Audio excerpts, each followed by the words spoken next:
மக்கள் அனைவருக்கும் வணக்கம். இன்னைக்கு சட்டமன்றத்தில் நடந்த சில நிகழ்வுகளை பற்றியும், விஜய் அவர்கள் மெஜாரிட்டியாக ஜெயிச்சதை பற்றியும், அவருக்கு எதிர்ப்பாக கருத்துக்களை சொன்னதை பற்றியும் என்னென்ன அப்படிங்கிறத இன்றைக்கி நம்ம பார்க்கலாம் இந்த வீடியோவில். இன்றைக்கி சட்டமன்றத்தில் விஜய் அவர்கள் தொடர்ந்து முதலமைச்சராக இருக்கலாமா வேணாமா அப்படிங்கிறதுக்கான ஓட் கவுண்ட் நடத்தினாங்க. அதில் மெஜாரிட்டியாக 144 அப்படிங்கிற அந்த மெஜாரிட்டியான கவுண்டோட அவரே முதலமைச்சராக தொடரலாம் அப்படிங்கிற ரிசல்ட் வந்திருக்கு. அதில் டிவிக்கோட இது 105, ஏடிஎம்கே விஜய் தரப்பு ஆதரவாளர்கள் சிவி சண்முகம் தலைமையில் அது 25, காங்கிரஸுடைய 5, விசிகே 2, சிபிஐ 2, சிபிஎம் 2, முஸ்லீம் லீக் 2, அப்புறம் அமமுக அதில் 1. ஸோ இப்படின்னு 144 பேர் அவரே தொடரலாம் முதலமைச்சர் அப்படின்னு நம்பிக்கை வாக்கெடுப்பில் அதிகபட்சமாக கொடுத்துருக்காங்க. ஸோ அது மட்டும் இல்லாமல் ஏடிஎம்கே தரப்புலேருந்து 22 பேர், எடப்பாடி பழனிசாமி தலைமையிலான ஏடிஎம்கே 22 பேர் நாங்கள் இல்லை வேணாம் அவர் தொடர வேணாம் அப்படின்னு சொல்லியிருக்காங்க. திமுக மொத்தமாக வாஸ் அவுட் பண்ணி வெளியே போயிட்டாங்க, இல்லை நாங்கள் இதுக்கு எங்களுக்கு எந்த விருப்பமும் அப்படின்னு. அதேமாதிரி அங்கே இருந்துக்கிட்டே பிஜேபி, அப்புறம் பாமக கட்சியில் ஒரு 5 பேர், பிஜேபியில் ஒருத்தர், பாமகவில் 4 பேர், எங்களுக்கு நான் நடுநிலை வைக்கிறோம் அப்படின்னு சொல்லிட்டு ஒரு 5 வாக்கெடுப்பு. ஸோ இப்படி தான் சட்டமன்றத்தில் இன்னைக்கு நிகழ்வு நடந்தது. டிஎம்கே தரப்பில் உதயநிதி ஸ்டாலின் அவர்கள், அதாவது துணை முதலமைச்சராக அந்த கட்சியில் இருந்தவர், இப்போ எதிர்கட்சி தலைவராக இருக்கவர் உதயநிதி ஸ்டாலின் அவர்கள் பலதரப்பட்ட கருத்துக்களை சொல்லியிருக்காரு.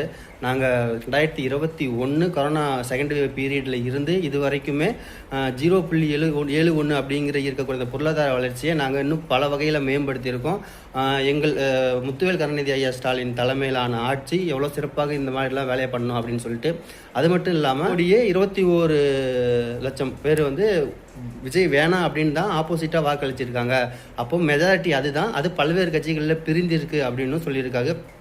பிரேமலதா சொன்னாங்க, உங்களுக்கு யார் முக்கியமோ அவங்க உங்கள் ராஜகுரு அப்படின்னு சொல்கிறீங்க, அவரை அரசு பதவியில் உட்கார வச்சுருக்கீங்க. நீங்கள் என்ன சொன்னீங்கன்னா, மன்னர் ஆட்சிக்கு நான் வலுவைக்க மாட்டேன், நான் அந்த மாதிரி வரமாட்டேன்னு சொன்னீங்க. ஆனால் உங்கள் ராஜகுருவாக இருந்த ரதன் படிதார் அவர்களை ஒரு அரசு பதவியில் உட்கார வச்சுருக்கீங்க அப்படின்னு சொன்ன உடனே, அந்த சட்டமன்றம் முடிஞ்ச உடனே அது வாபஸ் பெற்றுட்டாரு விஜய் அப்படிங்கிற அந்த தகவலையும் நம்ம பார்த்தோம்.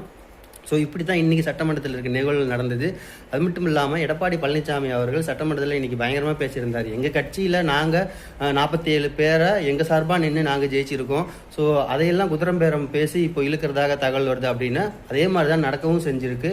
ஏன்னா விஜய் அவருக்கு முதலமைச்சராக தொடரணும்னு சொல்லிட்டு ஏடிஎம்கே செகண்ட் பார்ட் 2வது பிரிவு அவங்க 25 பேர் ஓட்டு போட்டிருக்காங்க.